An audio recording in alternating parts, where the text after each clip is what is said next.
কুমিল্লার দাউদকান্দি থেকে নিখোঁজ হওয়া বাংলাদেশ ইসলামী ছাত্র শিবিরের কেন্দ্রীয় সহকারী আন্তর্জাতিক বিষয়ক সম্পাদক ও কুমিল্লা জেলা পশ্চিম শাখার সাবেক সভাপতি জিসান মিয়া প্রধানকে কেউ অপহরণ করেননি, বরং এক নারীর দায়ের করা ধর্ষণের অভিযোগের পরিণতি এড়াতে তিনি নিজেই আত্মগোপনে ছিলেন বলে দাবি করেছে কুমিল্লা জেলা পুলিশ। এদিকে ওই নারীর করা ধর্ষণের সহযোগিতা ও ভ্রূণ নষ্টের অভিযোগে দায়ের করা মামলায় জিসানকে প্রধান আসামি করা হয়েছে। কুমিল্লা জেলা পুলিশের পাঠানো এক প্রেস বিজ্ঞপ্তিতে এসব তথ্য জানানো হয়। পুলিশ জানায়, গত 12 জুন জিসানের চাচাতো ভাই মোহাম্মদ রাসেল আহমেদ দাউদকান্দি মডেল থানায় একটি সাধারণ ডায়েরি করেন।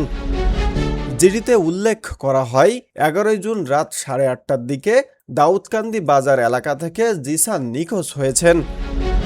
জিডি পাওয়ার পর জেলা পুলিশের একাধিক দল তাকে উদ্ধারে মাঠে নামে এবং তথ্য প্রযুক্তির সহায়তায় অনুসন্ধান শুরু করে। অনুসন্ধানের এক পর্যায়ে পুলিশ জানতে পারে, প্রায় 5 থেকে 6 মাস আগে ফেসবুকের মাধ্যমে 25 বছর বয়সী এক বিধবা নারীর সঙ্গে জিসানের পরিচয় হয়। পরে তাদের মধ্যে প্রেমের সম্পর্ক গড়ে ওঠে।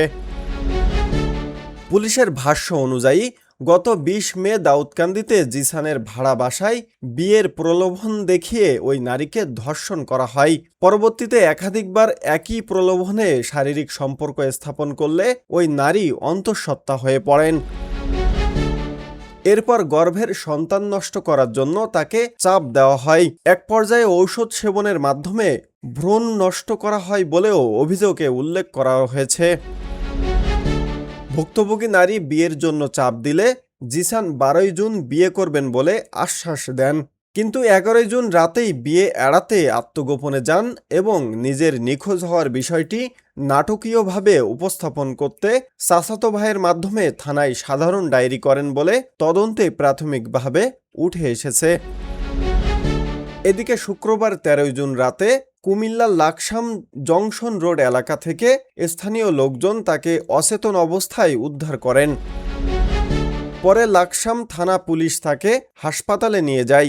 উদ্ধার হওয়ার পর জিসান দাবি করেছিলেন তাকে গাড়িযোগে অপহরণ করা হয়েছিল, তবে তদন্তে অপহরণের কোনো প্রমাণ পাওয়া যায়নি বলে জানিয়েছেন পুলিশ। জিসানকে উদ্ধারের পর ওই নারী দাউদকান্দি মডেল থানায় নারী ও শিশু নির্যাতন দমন আইনে একটি মামলা দায়ের করেন। মামলায় জিসানকে প্রধান আসামি করে 4 জনের বিরুদ্ধে ধর্ষণের সহযোগিতা, ভ্রূণ নষ্ট এবং ভয়ভীতি প্রদর্শনের অভিযোগ আনা হয়েছে। কুমিল্লার পুলিশ সুপার মোহাম্মদ আনিসুজ্জামান বলেন, জিসানকে উদ্ধার করা হয়েছে। তদন্তে প্রাথমিকভাবে জানা গেছে তাকে কেউ অপহরণ করেননি।